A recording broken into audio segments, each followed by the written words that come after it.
শুভ সকাল বন্ধুরা, সকলে কেমন আছো? আশা করি সবাই খুব ভালো আছো, আমিও খুব ভালো আছি।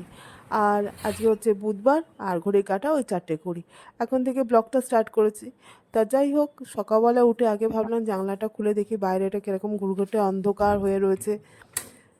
তা অন্ধকার মানে 5টা বাজলে তারপর তো একটু আস্তে আস্তে আলোর মুখ দেখা যায়। তো এইভাবে যাই হোক, তারপর গেলাম ওইদিকে ছেলের জলের বোতল ভরতে, ছেলের জলের গ্লাসে জল দিতে। এইসব করে কাজগুলো করে কমপ্লিট করে তারপর তো ওইদিকে যেগুলো আর যেসব কাজগুলো ছিল সেই দিকেও সব কমপ্লিট করে ফেললাম।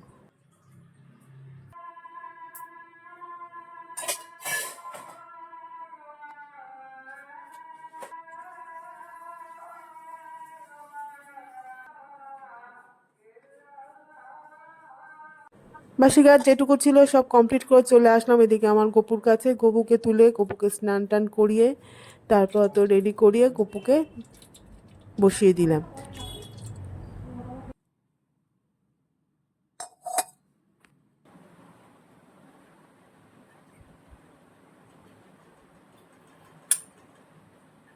ফ্রেন্ডস, তো দেখো আজকে একটা নতুন ব্লগ নিয়ে চলে আসলাম। আর আজকে হলো তোমার বুধবার, আর গণেশ চতুর্থী। আজকে সকলকে গণেশ চতুর্থী শুভকামনা জানাই। তা যাই হোক, আর ভোরবেলা থেকে স্টার্ট করেছি দেখতে পেলে। আর ছেলে চলে যেহেতু ভোরবেলা আরো ভোরে উঠেছি, এমনিতেই ভোরে উঠে আজকে আরো ভোরে উঠতে হচ্ছে, ছেলে কলেজ গেছে তার জন্য। আর এদিকে সব বাসি কাজ সারা হয়ে গেছে, বেবিদিরও ওইদিকে কাজ কমপ্লিট হয়ে গেছে। আর এদিকে বসিয়ে দিয়েছি রুটি। সকালে এখন রুটি করব টিফিনে। ছেলে কলেজ চলে গেছে, কখন আসে ছুটির কথা এখনো বলেনি কিছু। কখন ছুটি হয় না হয় জানি না, এখন বিকেলেও হতে পারে, দুপুরে কলেজের ব্যাপার সেটা। তো যাই হোক, চলো তাহলে এখন ব্লগটা দেখতে থাকো, সঙ্গে থাকো কি করি না করি। আর ঘরে আমাদের তো ঘরে গণেশ ঠাকুর তো সবার ঘরেই থাকে। যাই হোক, আছে আমার যা সাধ্য মতো সেরকম ভাবে পুজো করার আমি নিজেই একটু করবো ঘরে। চলো তাহলে ব্লগটা দেখতে থাকো, সঙ্গে থাকো। ডিম আলু সেদ্ধটা বসিয়েছিলাম রাত্রের জন্য, ডিম আলু সেদ্ধ করবো। আর অল্প একটু চিকেন সেনকে কত মাসে নিয়ে এসে রেখেছিল, মানে অল্প ছোট ছোট করে। সেই চিলি ভাবছি সেই চিকেনটা চিলি চিকেন করবো আর ফ্রাইড রাইস করবো। আজকে যেহেতু আজকে একটু ভালো দিন, শুভ দিন, তাই ভালো একটু ভালো রকম কিছু করি, সেটা এসে খেতে পারবে কলেজ থেকে। তো যাই হোক, আর এখানে দেখো চিলি চিকেন তো অল্প হবে, আর এখানে ওই জন্য ডিমের ঝোল করছি রাতের জন্য। এখানে দেখো ডিম আলু সেদ্ধ হয়ে গেছে, এখানে কড়াইতে গরম হয়ে গেছে তেল। এবার ডিমগুলো আস্তে আস্তে করে ভেজে নেবো।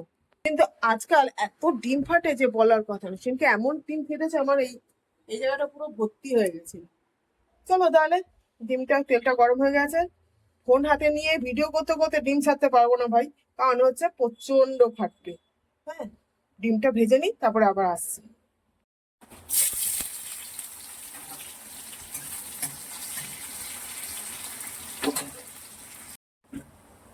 এখানে দেখো আমার ডিমের মশলাটা কষানো হয়ে গেছে, এবার এই ভাজা ডিমটা আর ইয়েটা দিয়ে দেবো।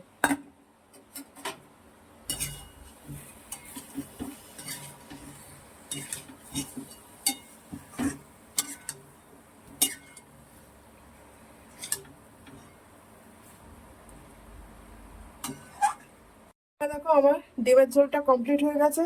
আর ফ্রাইড রাইসের জন্য গাজর আর বিনস ছিল না ঘরে, একটু বাঁধাকপি ছিল, বাঁধাকপিটা কেটে নিয়েছি, এটুকু ভাজবো। তা দেখতেই পেলো এদিকে ডিমের ঝোলটা আমার কমপ্লিট হয়ে গেছে। আর এদিকে গাজর আর একটুখানি বাঁধাকপি ছিল ঘরে, বিনস নেই, এটুকু কেটে নিয়েছি। এটুকু ভাজবো এখন, ভেজে নিয়ে ভাতটা হয়ে গেছে, ভাত নামিয়ে দিয়েছি, ওই যে ভাতের হাঁড়ি দেখতে পাচ্ছে। তো যাই হোক, চলো তাহলে এখন করতে থাকি, এখনো অনেক কাজ বাকি, তোমাদের সাথে নিয়েই করতে থাকি, চলো। হ্যাঁ দেখো আমার রাইসের সব মশলাপাতি ভাজা হয়ে গেছে, এখানে কাজু কিশমিশও ভেজে নিয়েছি। এখানে দেখো চিকেনটা ভাজতে বসিয়ে দিয়েছি। এখন এই পকোড়াগুলো ভাজা হবে, চিলি চিকেন হবে, রাইসটা মেশানো হবে, তারপরে গিয়ে কমপ্লিট হবে, গ্যাস বুঝবো, তারপর কমপ্লিট। সকাল থেকে করতে করতে মানে রান্না করতে করতে টিপ বেরিয়ে যায়। যাই হোক, বিশেষ দিনে একটু বিশেষ কিছু খাওয়ার ইচ্ছা তো সবারই হয়, তাই ভাবলাম যে একটু করে খাওয়াই। চিকেনটা তো আনাই আছে, আর ম্যারিনেট করেই রেখেছিলাম, মানে ভিনিগার টিনিগার লেবু টেবু দিয়ে মাখানোই ছিল। তার জন্য আজকে আর অতটাই হয়নি, শুধু একটু মাখিয়ে পকোড়াটা ভাজতেই তো সময় লাগবে। করি তাহলে, চলো ঠিক আছে। 12:41 বাজে বন্ধু, এখনো পর্যন্ত চিলি চিকেনেই রগড়াচ্ছি। কারণ হচ্ছে ওই পকোড়াগুলো ভাজতে বললাম না সময় লাগে একটু, চিলি চিকেনের পকোড়া ভাজতে তো যা সময় লাগে। আর রাইসটা মেশাতে হবে একটু, তাহলেই হয়ে যাবে। এখানে পকোড়াগুলো ভাজা হয়ে গেছে, আর এই যে পেঁয়াজ আর ক্যাপসিকাম ভাজা বসিয়ে দিয়েছি, আর এখানে একটা সস রেডি করে নিয়েছি, tomato sauce, chilli sauce, soya sauce আর কাঁচা লঙ্কা দিয়েছি তার মধ্যে, আর একটু দিয়েছি হচ্ছে কর্নফ্লাওয়ার গুঁড়ো, এই জলের মধ্যে দেওয়া আছে। এবার এটা এর মধ্যে দিয়ে দেবো।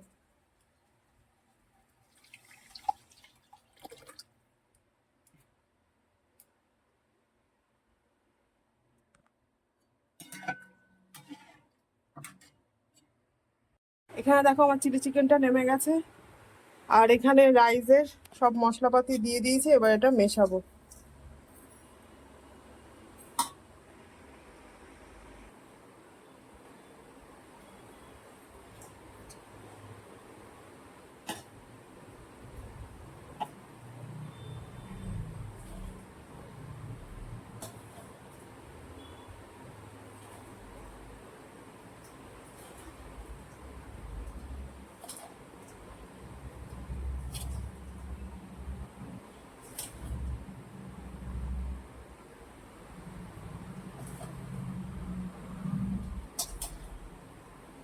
তোমাদের দেখো আমার স্নান টান সব কমপ্লিট, ওদিকে ঠাকুর ঘরে পুজো কমপ্লিট করে এসেছি। কমপ্লিট বলতে ধূপ আরতিটা এখনো হয়নি, ভোগ নিবেদন করে এসেছি।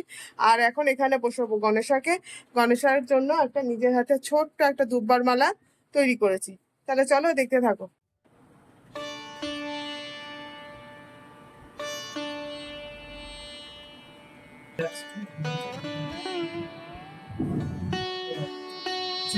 আমি যাচ্ছি এটা পরিষ্কার আমি পরেই বলছি।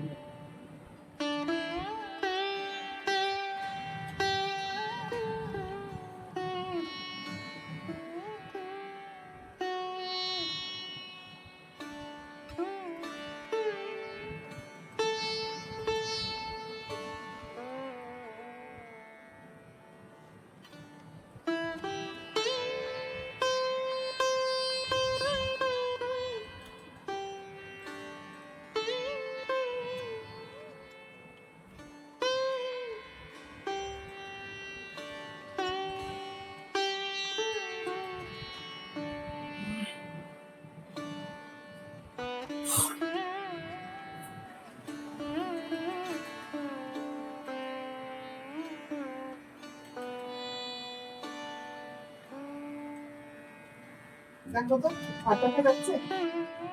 হাত তো দেখা যাচ্ছে, হাত তো দেখা যাচ্ছে।